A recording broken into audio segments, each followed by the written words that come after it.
أعوذ بالله من الشيطان الرجيم. بسم الله الرحمن الرحيم. وآية لهم الأرض الميتة أحييناها وأخرجنا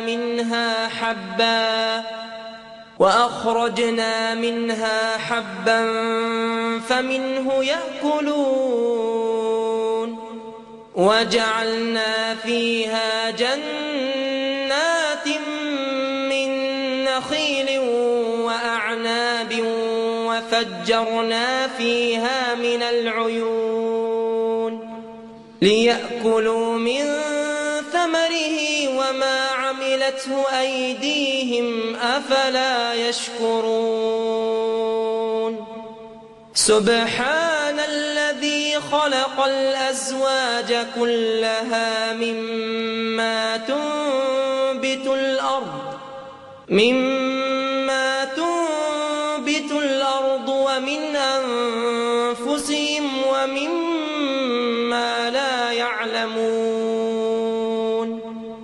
وآية لهم الليل نسلخ منه النهار فإذا هم مظلمون. والشمس تجري لمستقر لها ذلك تقدير العزيز العليم. والقمر قدرناه منازل حتى عاد كالعرجون القديم.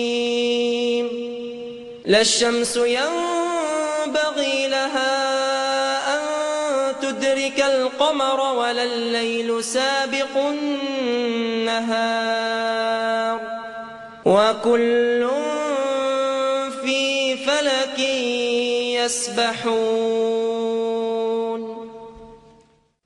I want to remind you or tell you that this revelation, the Qur'an, was revealed 1424 years ago to an illiterate, that means a man who had no schooling, a man born in the desert, an Arab, chosen by Almighty God to receive a revelation, a man like Jesus, a man like John the Baptist, a man like Zechariah, a man like Isaac, a man like Ismail, a man like Moses, a man like Abraham, a man like Noah, a man like Adam, alayhi salam, peace and blessing be upon him, a man, a messenger, and a prophet.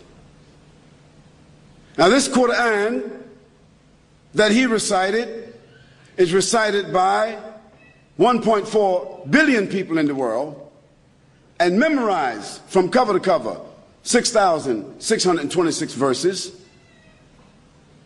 by literally millions of Muslims. Not a few, but millions.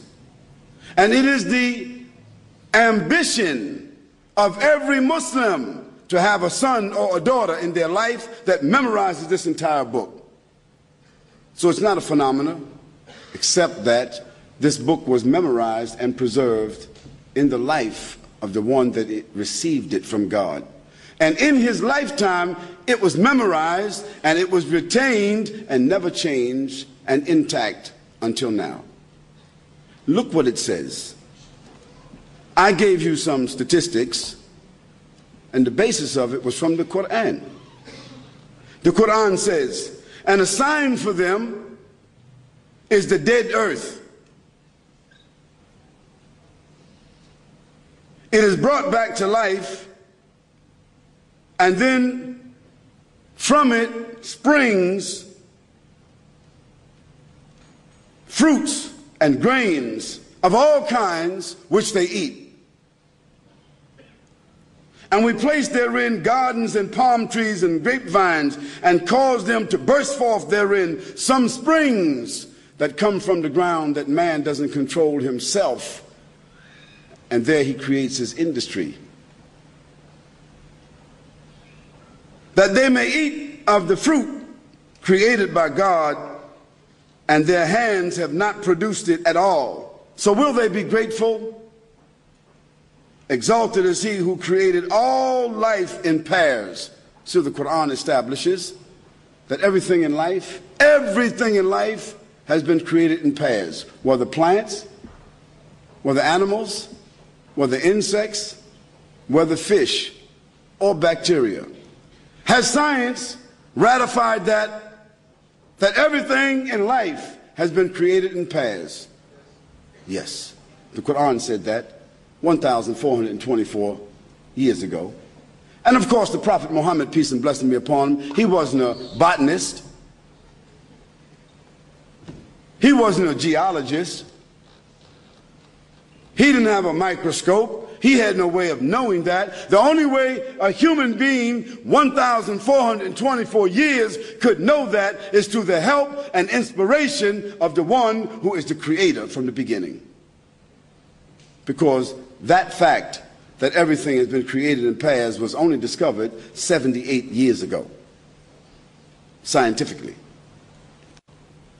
And a sign for them is the night that we extract from the light of the day. Now this is the phenomena itself that we have now discovered from going outer space. Dear brothers and sisters, all of this is to establish in your minds, all of this dialogue, all of this evidence, all of this proof is to clearly establish in everybody's mind here that you and I, nor all of us together, nor all the human beings in other places throughout the earth, none of us individually, endowed or unendowed, intelligent or unintelligent, educated or otherwise, rich or poor, black or white, male or female, none of us are benefactors. Who's the benefactor? Who's the benefactor? God, the Almighty, the Creator, your Lord, my Lord. This was established by those prophets and messengers, those extraordinary human beings that I spoke about a few moments ago. That was already established. I didn't need to come here and establish that. I just need to come here and remind you of that. Now, those extraordinary human beings were the ones that came to tell other human beings who thought at that time that they were somewhat sophisticated. Isn't that, you know, this is unique about humans. At every age, even 5,000 years ago, they thought they were modern. At every age, human beings, no matter what stage of development they are at, they think that they are modern and more sophisticated than others. This is the nature of human beings. Yet all of them don't seem to ponder on the fact that they're only here for a moment. And some of them, during the moment that they're here, they become so arrogant. They begin to say that we are the owners, we are the peacekeepers, we are the organizers, we are the administrators, we are the ones who created ourselves, determine for ourselves, legislate for ourselves and others, and we own everything and we determine everything. Isn't there some people that say that? You're either with us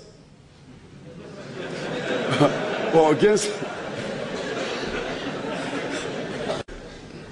And don't give man a few tools that he can use, a few things that he can throw or some missiles that he can shoot. He really becomes arrogant. Then when Abraham went to Pharaoh and talked to Pharaoh, Pharaoh told Abraham, why should I worship your God?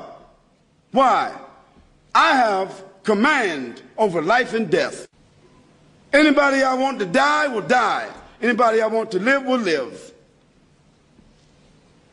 What did Abraham say to Pharaoh? The one you kill, bring him back to life if you got power. And if you got some power, when the sun sets in the west, you cause it to rise and make it set in the east. Was Pharaoh able to do that? He wasn't able to do that then, and the pharaohs today can't do it today.